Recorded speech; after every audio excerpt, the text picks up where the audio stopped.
Welcome to my channel railway Adda के दोस्तों, कैसे हैं आप सब। आशा करते हैं आप सब अच्छे होंगे और अपनी तैयारी को लगातार बनाए रखे होंगे। जैसा कि आपको पता है कि हम लोग डेली जीडी का प्रीवियस ईयर का क्वेश्चन और कुछ नया क्वेश्चन जो है इसका मिक्स हम लोग डेली पढ़ते हैं। और 20 क्वेश्चन का सीरीज रहता है जिसमें एक्स्ट्रा फैक्ट के साथ हम लोग बताते हैं। और बिना कोई समय गवाए हुए पहले प्रश्न की ओर चलते हैं। आज का महत्वपूर्ण प्रश्न में पहला प्रश्न है, GSLV का फुल फॉर्म क्या होता है। आपको बता दें कि GSLV जो है ये सेटेलाइट से संबंधित एक शब्द है जिसमें फुल फॉर्म इसका हो जाएगा। जी से होता है जियो साइक्रोनस, एस से सेटेलाइट, एल से लंच, भी से व्हीकल। तो जियो साइक्रोनस सेटेलाइट लंच व्हीकल जो होता है इसका फुल फॉर्म होता है, याद रख लीजिएगा। और GSLV के द्वारा जो है सेटेलाइट को जो है 36,000 किलोमीटर की ऊंचाई पर स्थापित किया जाता है। और ये भी याद रखिएगा कि सतीश धवन अंतरिक्ष केंद्र कहाँ है, तो ये आंध्र प्रदेश के श्रीहरिकोटा में स्थित है। याद रखिएगा, सतीश धवन अंतरिक्ष केंद्र, आंध्र प्रदेश, श्रीहरिकोटा। नेक्स्ट देखते हैं यहाँ पे एक्स्ट्रा फैक्ट में, PSLV का फुल फॉर्म पूछा है। तो P से हो जाएगा पोलर, S से हो जाएगा सेटेलाइट, L से लंच, V से vehicle. Polar satellite lunch vehicle हो जाएगा। और इम्पोर्टेंट है, इसरो का मुख्यालय कहाँ है, तो बेंगलुरु में है। और कर्नाटक में बेंगलुरु है, याद रखिएगा। नेक्स्ट क्वेश्चन देखते हैं। 2 नंबर प्रश्न है, मानव जैसी प्रजातियां जैसा कि बंदर है, वानर है, वन मानुस है, इस सब के व्यवहार का अध्ययन किस में होता है। तो आपके पास 4 ऑप्शन है। एंथ्रोपोलॉजी में होगा, सोरोलॉजी में होगा, प्राइमेटोलॉजी में होगा, एथनोबैटोनॉमी होगा। तो याद रखिएगा कि जो भी मनुष्य जैसी प्रजाति है, जैसे बंदर है, वानर है, मनुष्य वन मानुस है, तो इस सब के व्यवहार का अध्ययन जो होता है प्राइमेटोलॉजी में होता है। याद रखिएगा, प्राइमेटोलॉजी जो कि आपका ऑप्शन नंबर सी में दिख रहे होंगे। और इसमें एक्स्ट्रा फैक्ट के साथ देखते हैं तो पहला यह ऑप्शन में है एंथ्रोपोलॉजी। तो याद रखिएगा कि मनुष्य के विकास के अध्ययन को हम लोग एंथ्रोपोलॉजी में पढ़ते हैं। या मनुष्य कैसे कैसे आगे बढ़ा, विकास कैसे हुआ, तो उसके विकास के अध्ययन को हम लोग क्या कहते हैं, एंथ्रोपोलॉजी। या मनुष्य के सांस्कृतिक अध्ययन को भी हम लोग एंथ्रोपोलॉजी कहते हैं। जैसे यहाँ पे ऑप्शन बी में है सोरोलॉजी। तो सोरोलॉजी में क्या होता है, तो इसमें छिपकली का अध्ययन किया जाता है। याद रखिएगा, छिपकली का अध्ययन किस में होता है, सोरोलॉजी में होता है। और फूलों का अध्ययन और फलों का अध्ययन दोनों याद रखिएगा। फूलों का रहेगा तो यह हो जाएगा एंथोलॉजी, ANTHO, एंथोलॉजी में हो जाएगा फूलों का अध्ययन, फ्लावर्स ऑफ स्टडी। फूलों का अध्ययन एंथोलॉजी में होगा, जबकि फल यानी फ्रूट का अध्ययन जो होता है पोमोलॉजी में होता है। ये याद रखिएगा, VVI क्वेश्चन है। नेक्स्ट क्वेश्चन देखते हैं आगे। 3 नंबर प्रश्न है दोस्तों, संविधान में प्रस्तावना किस देश से लिया गया है।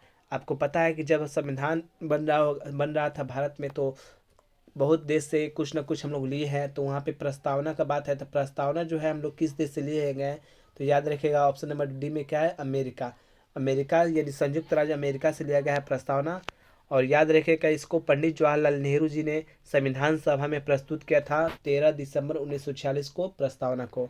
और संविधान ने सभा ने इसको स्वीकार कब कर लिया, तो 22 जनवरी 1947 को इसको संविधान सभा ने स्वीकार कर लिया प्रस्तावना को। प्रस्तावना कही या उद्देशिका कहे, ये भी याद रखिएगा कि दोस्तों प्रस्तावना में जो है ना, प्रस्तावना की भाषा जो है वो ऑस्ट्रेलिया देश से ले गया है, प्रस्तावना अमेरिका देश से ले गया है, जबकि प्रस्तावना की भाषा ऑस्ट्रेलिया देश से ले गया है। और याद रखिएगा, प्रस्तावना में एक बार संशोधन हुआ है जो कि 1976 में हुआ था, 42वां संविधान संशोधन के द्वारा, जिसमें जोड़ा गया था धर्मनिरपेक्ष शब्द, समाजवादी शब्द और अखंडता शब्द। ये तीनों शब्द को जोड़ा गया था 1976 में 42वें संविधान संशोधन के द्वारा। और नेक्स्ट है, देखते हैं विधि द्वारा स्थापित प्रक्रिया किस देश से लिया गया है, तो याद रखिएगा जापान, जिसकी राजधानी है टोक्यो। विधि द्वारा स्थापित प्रक्रिया जापान से लिया गया है। 4 नंबर प्रश्न है, विश्वविद्यालय अनुदान आयोग UGC की स्थापना कब हुआ, किस मैंने कब हुआ, तो याद रखिएगा अंडर ग्रेजुएट कमीशन जो है विश्वविद्यालय अनुदान आयोग जो है उसकी स्थापना 1953 में हो गया था। याद रखिएगा 1953 में, ऑप्शन नंबर बी इसका सही आंसर है। और इससे कुछ एक्स्ट्रा फैक्ट देखते हैं। तो विश्वविद्यालय अनुदान आयोग की स्थापना जो है राधा कृष्ण आयोग की सिफारिश पर हुआ। ये भी याद रखिएगा कि ये जो अनुदान है आयोग है यानी UGC है, इसकी स्थापना जो हुआ था ना वो राधा कृष्ण आयोग की सिफारिश पे हुआ था। और विश्वविद्यालय अनुदान आयोग जो है वो भारत के सभी विश्वविद्यालय को मान्यता और अनुदान देती है।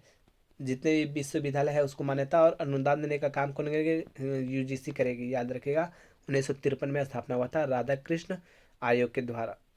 जिस नेक्स्ट क्वेश्चन देखते हैं, कोसी बाढ़ नियंत्रण और सिंचाई परियोजना किस राज्य में स्थित है।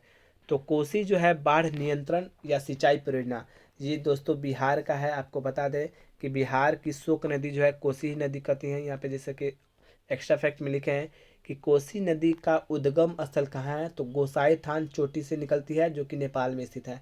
गोसाई थान चोटी नेपाल से कोसी नदी का निकलना। दूसरा है, और बिहार का शोक किस को नदी को कहते हैं, तो कोसी नदी को कहते हैं, ये भी याद रखिएगा। और कोसी नदी जो है मार्ग बदलने में विश्वविख्यात है, यानी सबसे ज़्यादा जो मार्ग बदलती है नदी वो कोसी नदी है। और वही याद रखिएगा, पश्चिम बंगाल का जो आपको शोक नदी कहलाएंगे वो दामोदर हो जाएगा। पश्चिम बंगाल का शोक नदी दामोदर को कहेंगे, याद रखिएगा। उड़ीसा में जो है महानदी बहती है। नेक्स्ट नेक्स्ट देखते हैं कि नाट्य शास्त्र एक पुस्तक भारत के शास्त्रीय नृत्य पर किसके द्वारा लिखी गई है। तो नाट्य शास्त्र जो है ना ये एक पुस्तक है जो कि शास्त्रीय नृत्य पर लिखी गई है। इसके लेखक जो है भरत मुनि है। ऑप्शन नंबर 20 का देख रहे होंगे। एक्स्ट्रा फैक्ट में चलते हैं दोस्तों, देखते हैं यहाँ पे एक्स्ट्रा फैक्ट में क्या है।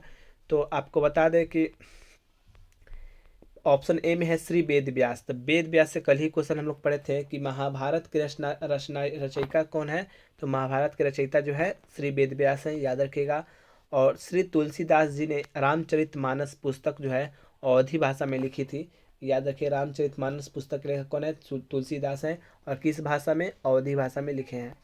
और याद रखिएगा ऑप्शन डी में है आपको पतंजलि। पतंजलि से याद रखिएगा महाभाष्य के लेखक जो हैं पतंजलि थे, शुंग वंश में इस पशुमित्र शुंग के राज दरबार में थे, ये याद रखिएगा। नेक्स्ट क्वेश्चन है, वायुमंडल में ओजोन को मापने के लिए यूवी यानी स्पेक्ट्रोफोटोमीटर किसने विकसित किया था। तो ओजोन परत को मापने के लिए जो है ना यूवी यानी अल्ट्रा वायलेट स्पेक्ट्रोफोटोमीटर जो है विकसित किया था प्रोफेसर जी.एम.बी. डॉप्सन ने, जी.एम.बी. डॉप्सन। और याद रखिएगा कि ओजोन परत की मोटाई जो है मापी जाती है डॉप्सन इकाई में। ओजोन परत की मोटाई किस में मापा जाता है, ओजोन परत की मोटाई डॉप्सन में मापा जाता है। तो ओजोन का सूत्र क्या होता है, तो ओजोन का सूत्र होता है दोस्तों O3, यानी कि ऑक्सीजन के 3 अणु से मिलकर बना होता है ओजोन, याद रखिएगा। और ओजोन गैस जो है हम लोग को क्यों फायदेमंद होता है, क्योंकि ये पराबैंगनी किरणों को आने से रोकता है। पृथ्वी पर पराबैंगनी किरणों को आने से रोकने का काम करती है ओजोन गैस, और अगर नहीं रोकेगी तो पराबैंगनी किरणें के कारण जो है हम लोग को त्वचा कैंसर हो जाएगा, ये याद रखिएगा। ओजोन परत जो है पृथ्वी का रक्षा कवच कहलाता है, बिल्कुल याद रखिएगा। ओजोन परत को क्या कहते हैं, पृथ्वी का रक्षा कवच कहते हैं। और आपको अगर ओजोन परत का छिद्र सबसे अधिक जो है दिखाई कहाँ देगा, तो अंटार्कटिका में दिखाएगा, वो भी भीष्म गर्मी में, यानी बहुत ज़्यादा जब गर्मी होगा तो वहाँ पे ओजोन परत का छिद्र सबसे अधिक दिखाई देगा अंटार्कटिका में, याद रखिएगा। नेक्स्ट क्वेश्चन है, अंग्रेजी ईस्ट इंडिया कंपनी को किस नाम से भी जाना जाता है। यानी कि आपको पता है कि अंग्रेज जो है भारत पे लगभग 200 साल से ज़्यादा यहाँ पे रहे हैं। तो इनका जो कंपनी है ईस्ट इंडिया कंपनी, इसको दूसरा नाम से हम लोग क्या कहेंगे, तो इसको हम लोग कहते हैं John company, JOHN John company. Option number B देख रहे होंगे, William company, John company, Lord company और लॉरेंस कंपनी, तो इसका आंसर हो जाएगा जॉन कंपनी। और अंग्रेजी ईस्ट इंडिया कंपनी की स्थापना कब हुई थी, तो याद रखिएगा 31 दिसंबर 16 को हुई थी। और उस समय जो महारानी थी वो कौन थी, एलिजाबेथ प्रथम थी। अंग्रेजी ईस्ट इंडिया कंपनी की स्थापना के समय महारानी कौन थी, एलिजाबेथ प्रथम थी। नेक्स्ट क्वेश्चन देखते हैं, निम्नलिखित में से कौन हिंदुस्तान सोशलिस्ट रिपब्लिक एसोसिएशन का सदस्य नहीं था। यानी कि Hindustan socialist Republican association HSRA की जो सदस्य थे वो नहीं थे, कौन, नाना साहब नहीं थे, याद रखिएगा। नाना साहब नहीं थे, यहाँ पे चंद्रशेखर आजाद थे, भगत सिंह थे और सुखदेव थे, ये तीनों आदमी थे। और याद रखिएगा कि इसमें HSRA की स्थापना जो हुई थी वो 1928 में हुई थी, वो भी दिल्ली के कोटला शाह स्टेडियम में हुआ था 1928 में, भगत सिंह के द्वारा। नेक्स्ट क्वेश्चन देखते हैं, 10 नंबर प्रश्न है, समान आचार संहिता किस अनुच्छेद में है। यानी आर्टिकल जो आपको बताना है जिसमें आपको सिविल कोड है, यानी कि समान आचार संहिता है, तो याद रखिए ये 44 अनुच्छेद में है, जो कि एकमात्र राज्य है गोवा वही लागू किया हुआ है इस चीज़ को। यहाँ लिखे हुए हैं एक्स्ट्रा फैक्ट में, केवल गोवा राज्य में ही आचार संहिता लागू है अनुच्छेद 44 के तहत। और अनुच्छेद 45 में जो है आपको क्या है, तो 6 वर्ष से 14 वर्ष के बच्चों को जो निःशुल्क प्राथमिक और अनिवार्य शिक्षा से संबंधित है, अनुच्छेद 45 में 6 वर्ष से 14 वर्ष को बच्चों को निःशुल्क पढ़ाई दिया जाएगा। और भाग 4 को हम लोग क्या कहेंगे, तो राज्य के नीति निर्देशक तत्वों से संबंधित है। आपको पता है टोटल 20 भाग है, जिसमें चौथा भाग जो है राज्य के नीति निर्देशक तत्व से संबंधित है, और भाग 3 जो है वो संविधान का मैग्ना कार्टा कहलाता है, याद रखिएगा। संविधान का मैग्ना कार्टा किस भाग को कहते हैं, तो भाग 3 को मौलिक अधिकार को कहा जाता है, ये कि अमेरिका से लिया गया है, ये भी याद रखिएगा। नेक्स्ट क्वेश्चन है दोस्तों, इनमें से कौन सी एक रासायनिक प्रतिक्रिया नहीं है। यानी 4 ऑप्शन है, अपघटन, ऑक्सीकरण, गुरुत्वाकर्षण और हाइड्रोलिसिस। तो इस चारों में से रासायनिक प्रतिक्रिया कौन नहीं है, यही आपको बताना है। तो रासायनिक प्रतिक्रिया से याद रखेगा कि गुरुत्वाकर्षण एक भौतिक प्रक्रिया है। ग्रेविटी जो है वो क्या है, भौतिक प्रक्रिया है, न कि रासायनिक प्रक्रिया। आपको बता दें भौतिक प्रक्रिया और रासायनिक प्रक्रिया किसे कहते हैं। तो देखिए यहाँ पे लिखा है, भौतिक प्रक्रिया का पुनः चक्रण होता है, यानी वह अपने मूल रूप में लौट सकता है। जैसे बर्फ है, बर्फ जो है पिघलेगा, फिर पानी होगा, फिर पानी होगा तो इसको हम फिर जमा देंगे तो बर्फ बन जाएगा। तो ये अपने पुनः मूल रूप से लौट जाता है, इसलिए हम इसको क्या कहेंगे, भौतिक प्रक्रिया कहेंगे। लेकिन रासायनिक क्रिया जो ऐसी होती है जिसमें पुनः चक्रण नहीं होता है, यानी कि अपने मूल रूप में नहीं आ सकता है। जैसे अगर कागज को जलाइएगा आप तो कागज जल के राख हो जाएगा, लेकिन फिर आप राख से कागज को नहीं बना पाइएगा। तो ये हो जाएगा रासायनिक अभिक्रिया, याद रखेगा। नेक्स्ट क्वेश्चन है, सामान्य मानव का खून बहने का समय और जमने का समय क्रमशः कितना होता है। यानी कि खून जो बहेगा कितने समय में और जमेगा कितने समय में, ये आपको पूछ रहा है क्वेश्चन। तो ऑप्शन देख रहे हैं ए बी सी डी। तो यहाँ सी ऑप्शन में लिखा है 2 से 7 और 3 से 10 मिनट। यानी कि रक्त जो है, मानव का खून बहने का समय है 2 से 7 मिनट के बीच में खून बहेगा और 3 से 10 मिनट में वो जमना स्टार्ट हो जाएगा, ये भी याद रखेगा। और यहाँ पे एक्स्ट्रा फैक्ट में है कि रक्त थक्का में सहायक जो विटामिन होता है वो विटामिन के होता है, फिलोक्यूनन। याद रखिए के का रासायनिक नाम क्या होता है, फिलोक्यूनोन होता है, ये याद रखिएगा। नेक्स्ट है, रक्त के थक्का बनाने के लिए अनिवार्य जो प्रोटीन है वो फाइब्रिनोजन है। रक्त का थक्का बनाने के लिए प्रोटीन कौन सी है, फाइब्रिनोजन है। रक्त एक क्षारीय विलयन है, रक्त क्या है, एक क्षारीय विलयन है, जिसका पीएच मान कितना होता है, रक्त का पीएच मान 7.4 होता है, ये भी याद रखिएगा। नेक्स्ट क्वेश्चन देखते हैं, आईपीसी का फुल फॉर्म क्या होता है।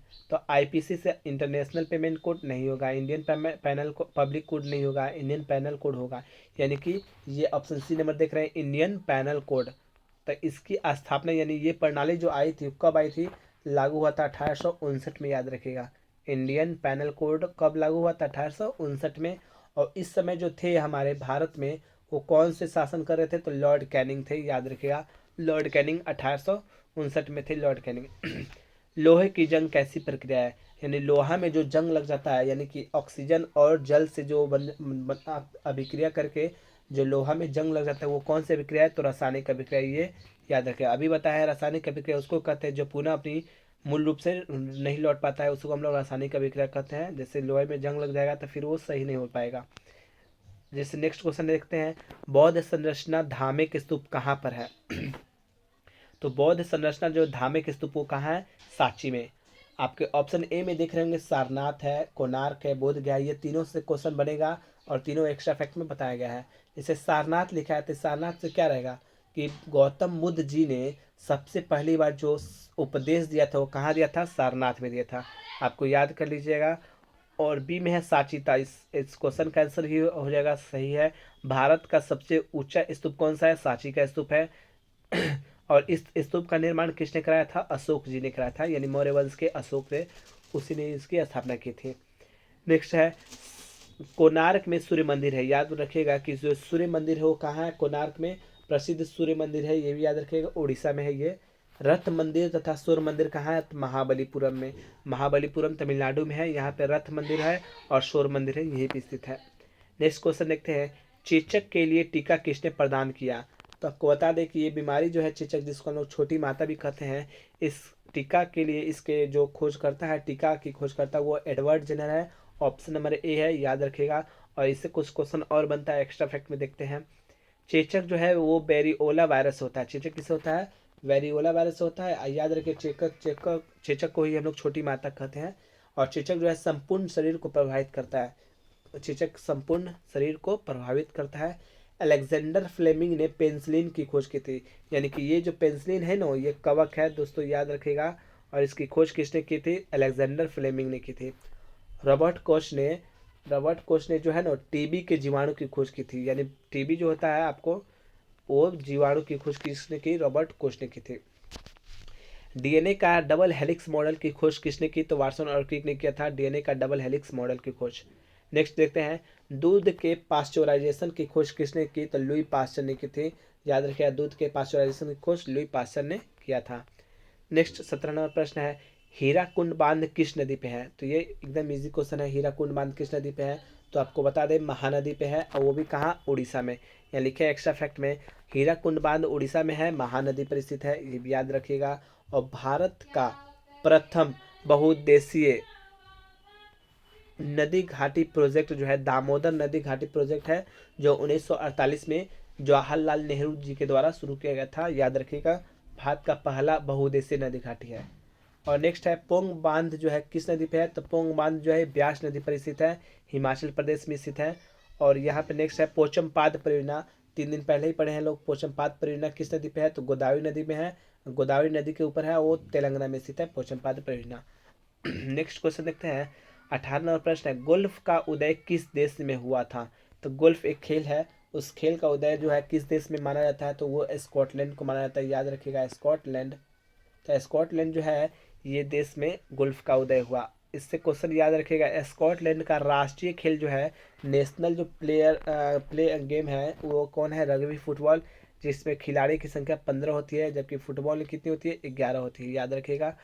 और गोल्फ संबंधित खेल परिसर को हम लोग क्या कहते हैं, कोर्स कहते हैं। यानी जो गोल्फ जो खेला जाता है उस खेल परिसर को हम लोग क्या कहते हैं, कोर्स कहते हैं। क्रिकेट के खेल परिसर को हम लोग क्या कहते हैं, पिच कहते हैं। और नेक्स्ट है यहाँ पे बाकर कप, सर्किट कप और राइडर कप, याद रखिएगा 3 कप है, बाकर कप है, सर्किट कप है और राइडर कप। ये सब किससे समित है, गोल्फ से है, जो कि उसका उदय जो हुआ था वो स्कॉटलैंड में हुआ था। नेक्स्ट क्वेश्चन है, अफ्रीका की सबसे ऊंची चोटी कौन सी है। तो याद रखिएगा ऑप्शन आल्पस, एवरेस्ट, एकांकागुआ, किलिमंजारो। तो अफ्रीका, अफ्रीका एक महादेश है, इस महादेश की सबसे ऊंची चोटी जो है आपको तंजानिया में स्थित है, किलिमंजारो इसका नाम है। यहाँ पे लिखा है अफ्रीका की सबसे ऊंची पर्वत जो है किलिमंजारो, जो कि तंजानिया में स्थित है। और तंजानिया की राजधानी जो है डोडोमा है, याद रखिएगा तंजानिया की राजधानी क्या है, डोडोमा, डोडोमा है। दक्षिण अमेरिका की सबसे ऊंची चोटी एकांकागुआ है, ऑप्शन में आपको दिखाई दिया होगा एकांकागुआ। तो ये क्या है, ये दक्षिण अफ्रीका में सबसे ऊंची चोटी है दक्षिण अमेरिका की। यूरोप की सबसे ऊंची चोटी कौन सी है, तो आल्पस है। क्वेश्चन पूछेगा यूरोप की सबसे ऊंची चोटी कौन नाम है, तो याद रखिएगा आप आल्पस। और विश्व की सबसे ऊंची चोटी कौन सी है, तो माउंट एवरेस्ट है, जो कि कहाँ है, नेपाल में। और नेपाल में ही माउंट एवरेस्ट को हम लोग सागर माथा के नाम से जानते हैं, सागर माथा जो नेपाल में माउंट एवरेस्ट है उसको कहा जाता है। नेक्स्ट देखते हैं, केटू भारत की सबसे ऊंची चोटी है। केटू यानी गार्डविन अस्टीन, केटू यानी गार्डविन अस्टीन भारत की सबसे ऊंची चोटी है, याद रखिए, जो कि अभी पीओके में है, पाकिस्तान क्षेत्र में। किस स्वतंत्रता सेनानी ने जेल की दीवारों पर महाकाव्य कमला लिखा था, याद रखिएगा ये महाकाव्य है जो जेल की दीवार पर लिखा गया था, जिसका नाम है कमला। तो कमला को किसने लिखा है, तो ऑप्शन देख रहे हैं मदन मोहन मालवीय, बीडी सावरकर, सुरेशन और बटुकेश्वर दत्त। दोस्तों आपको बता दें कि सभी क्वेश्चन जो है एक्स्ट्रा फैक्ट के साथ बताया जा रहा है। और वीडियो को पसंद आए तो लाइक और सब्सक्राइब कर दीजिएगा, पहली बार चैनल पे आए होंगे तो। ऑप्शन ए में मदन मोहन मालवीय, तो इससे याद रखेगा कि बीडी सावरकर जो थे वो अभिनव भारत, ये एक क्रांतिकारी संगठन थी, इसकी स्थापना 1904 में की थे बीडी सावरकर जी ने। और बीडी सावरकर जी ने ही जेल में जो है कमला लिखा था, याद रखेगा। मदन मोहन मालवीय जी ने 1916 में काशी हिंदू विश्वविद्यालय की स्थापना की थी। तो काशी हिंदू विश्वविद्यालय जो बनारस में है उसकी स्थापना 1916 में हुआ था, मदन मोहन मालवीय के द्वारा, यह महामना इनके द्वारा यह होता। और चटगांव षड्यंत्र के मुख्य उद्देश्य कौन थे, सुरेशन थे, याद रखिएगा। चटगांव षड्यंत्र जो है ना वो पश्चिम बंगाल के पास हुआ था, और इसके जो मुख्य दोषी पाए गए थे वो सुरेशन थे। अंग्रेजों से अपना हथियार इस सब को लूट लिया था। दिल्ली असेंबली में बम फेंकने का काम किसने किया था, तो दिल्ली असेंबली में जो बम फेंके थे वो बटुकेश्वर दत्त थे और भगत सिंह थे, बटुकेश्वर दत्त और भगत सिंह कब, 1925 में, याद रखिएगा इस क्वेश्चन को भी। यूट्यूब सब्सक्राइब कर लीजिएगा दोस्तों अगर चैनल में पहली बार है। थैंक यू, जय हिंद, वेलकम टू।